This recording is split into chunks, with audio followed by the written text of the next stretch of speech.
Oh man, talking about mistakes. Look at that. Normally I just hit the button.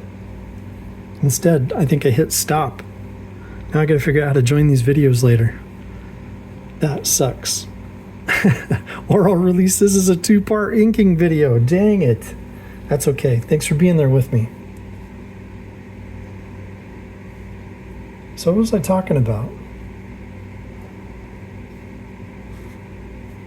You know, when I led worship for a while, I said this to you guys before, being up on stage was really, really great.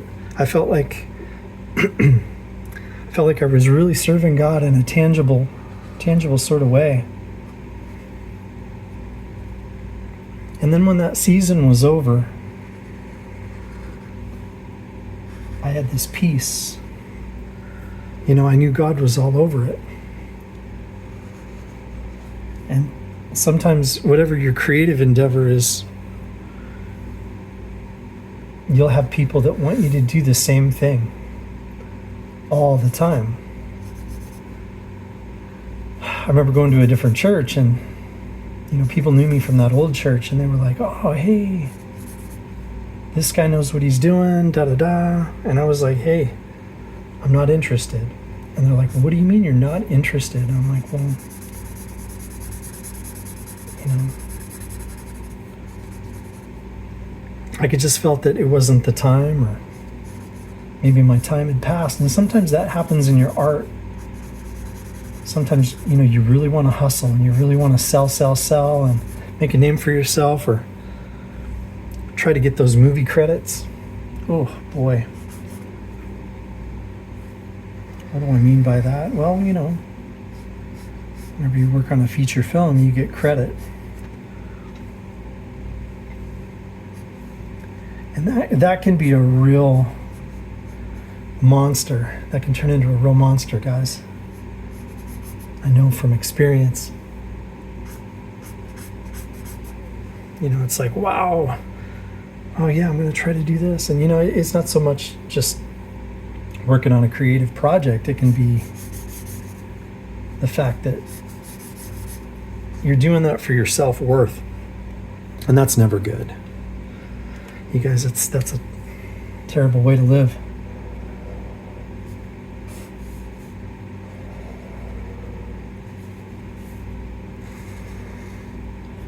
Well, my whole mojo's off because of the dumb camera.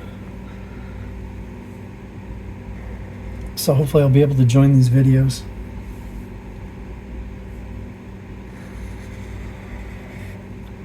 And I'm strongly feeling that my format is going to change.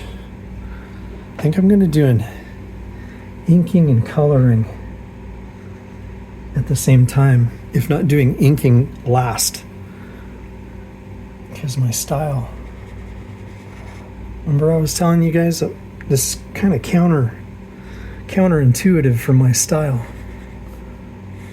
with markers. Now that might not make a lot of sense, but it's the truth. Now I know that point is wacky compared to that one. We'll fix it.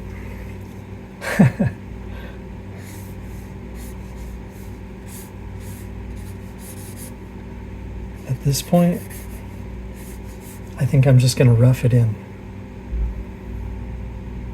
Like, I know where I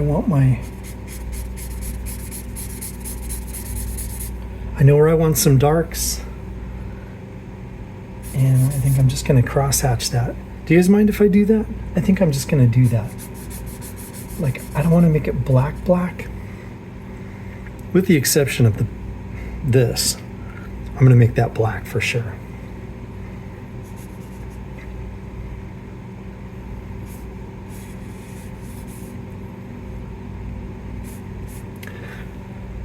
So I guess in the middle of my ramble here, what am I trying to say? Obsession isn't entirely bad. You know, maybe for a season, I think it's good to be obsessed. What if, you know, like when you have certain goals, you got to have a fanaticism sometimes to get through them. Like what if you're going to school, and that's you know, that's kind of a bigger deal. The older you get, what if you want to go back to school? Yikes. For older people, my gosh, you guys, it's so easy to go back to school now, but there's this mindset where it's like, oh man, you know, and I think you need to be a little obsessed. Might need to be a little obsessed. Like, okay, I got to do this. You know, you got to hype yourself up. Sports is the same thing. If you're going to compete,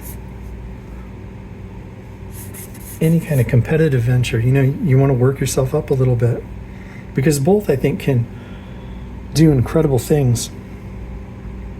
But the challenge is knowing who's in charge. You know, with obsession, obviously, the goal is in charge. You're putting that in the driver's seat, like, oh, I got to do this, and, you know, but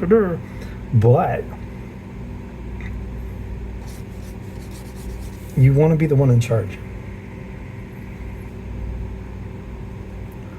I'm just going to throw in some lines here. I don't want to go too crazy. Yeah, it might be too much already.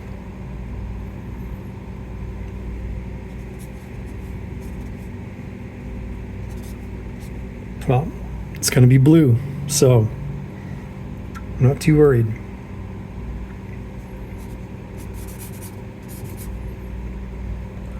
Well, it's not too shabby, guys. I'm going to stop it right here.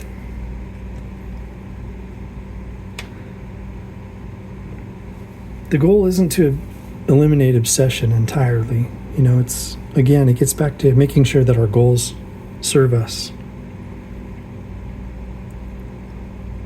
I guess the reason why I brought up the worship thing before is it would have been really easy for me to say, yeah, I belong on stage. Because that's what people were telling me, you belong on stage. And I deserve to be on stage, that sense of entitlement. But I knew that if I was going to be up there, it was going to push somebody else out. And I think that's why I walked away from it. Knowing that difference, because there's been times in my younger life where I haven't known that difference, and I've just hogged up as much of the spotlight as I could. But I think as you get older, you kind of go, you know what? No, I'm going to bless somebody else. Someone else can have that, because I already had my turn. You know? But anyway. Well, hey, I think I'm going to wrap it here. But it's coming together. Again, guys, I'm going to try to combine the video with the other video, and I'm not real good at that. But let's see what happens. Anyway, thanks for hanging in there with me. But we'll get back to talking about Batman next time. God bless. Protect your mind. Oh, and if you like this sort of content, please like and subscribe.